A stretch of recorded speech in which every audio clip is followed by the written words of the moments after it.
What's up? Welcome back to Nowstalgia. Dave here with a review of Bugonia, the new absurdist black comedy film from Yorgos Lanthimos, starring Emma Stone and Jesse Plemons. Yorgos back with his third film in the last 3 years. His third film in the last 3 years to star or feature Emma Stone. 2 years in a row for Jesse Plemons.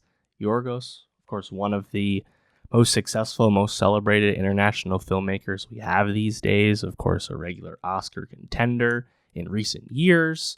Emma Stone wins Best Actress for Poor Things. This is her fourth film with Yorgos, of course, including The Favorite as well. Plemons, this is his second. And it's just an exciting time whenever you get a Yorgos movie, because these films continue to be original creations with a specific point of view. They're definitely, at the very worst, interesting and worthy of introspection, and his high-end films are truly spectacular.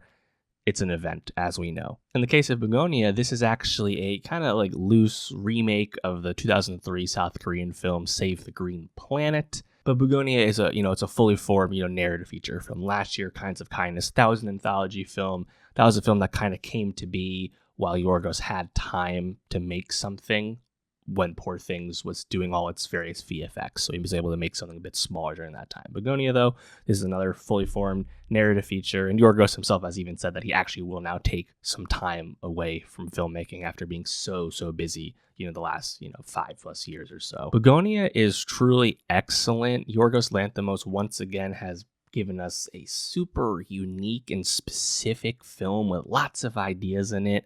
At its core, Emma Stone playing a powerful CEO who gets kidnapped by intelligent yet crackpot and conspiracy theorists who believe she's actually an alien from space. Impeccable premise, but what the movie actually has inside of it, what it says about how people react to the world, power structures, capitalism. It's a lot of that core Yorgos DNA, and the Stone and Plemons performances at opposite ends of the spectrum. The way they come together, the way they clash, the dialogue between them is just electric stuff. There's also plenty of classic Yorgos humor here due to the absurdity of the situation you're watching unfold. And while it may be smaller in scope than Poor Things, it's definitely more focused. There's a lot to unpack with the movie, but we quickly get introduced to our two conspiracy theorists. You have Jesse Plemons playing Teddy, who's a beekeeper who works at a Amazon-esque company as a package shipper type worker, keeps bees at home, lives on kind of a dilapidated farm with his cousin Don, who's quite attached to him. They have a relationship as the rest of their family has,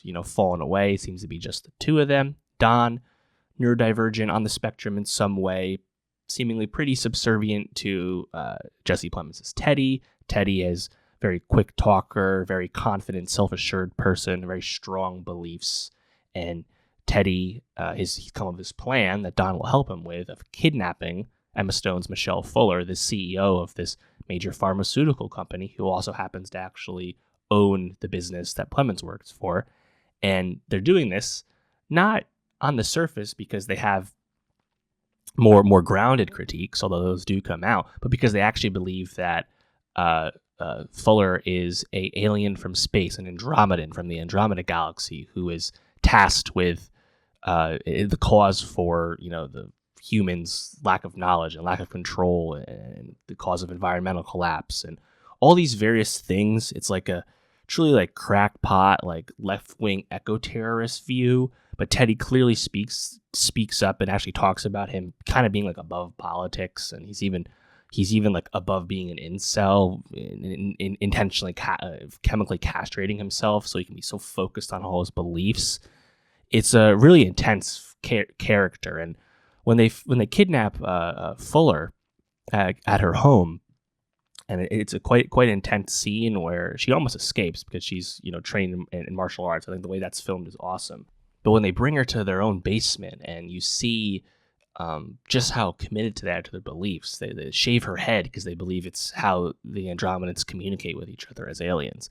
They lather her up in this kind of like antihistamine lotion for reasons to subdue her alien abilities.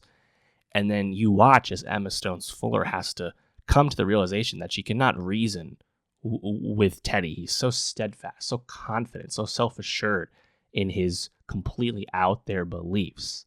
And I think it's just a really great movie at communicating the power of conspiracy theory and spread. And she's an intelligent person. She's like reading the situation.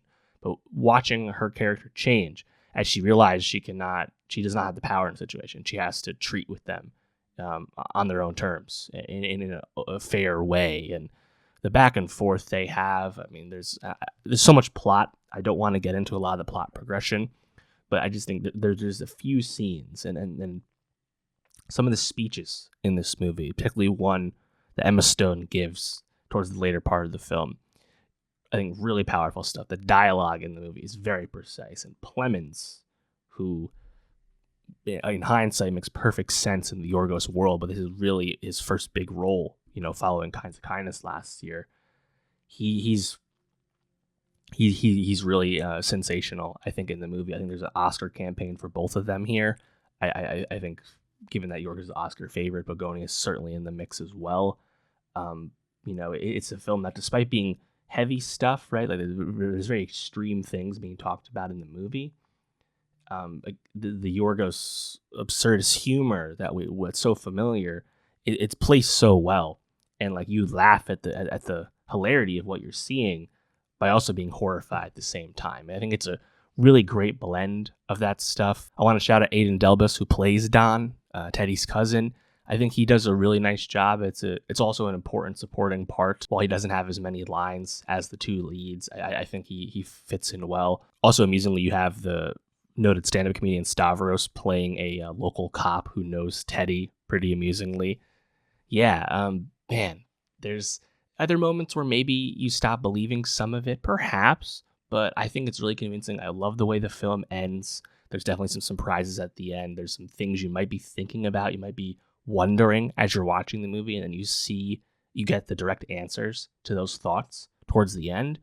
But the film's overall like comment and trying to be kind of like above like the culture wars, and speaking more to about the intensity of belief and what leads people to have a lack of trust and belief in anything but the communities that they've chosen to adopt. I mean, you could really, I think, interpret a lot of the film in many ways. And even on the other side, with Stone's character as this powerful, confident CEO person and what she's trying to achieve. And her comments early on about filming a diversity video and talking to her workers about they can leave at 5:30, but if you still have to work, maybe you should stay, but no pressure. Just there's I think a lot of class comment in the film. Very, very impressive. It's certainly in my top 10 films of the year right now. I would expect Oscar attention. Let me know what you thought of Bugonia. It's only in limited release right now. A handful of theaters will be expanding wide this next weekend. Let me know what you think of the film, and for more movie reviews, subscribe, and I'll see you next time.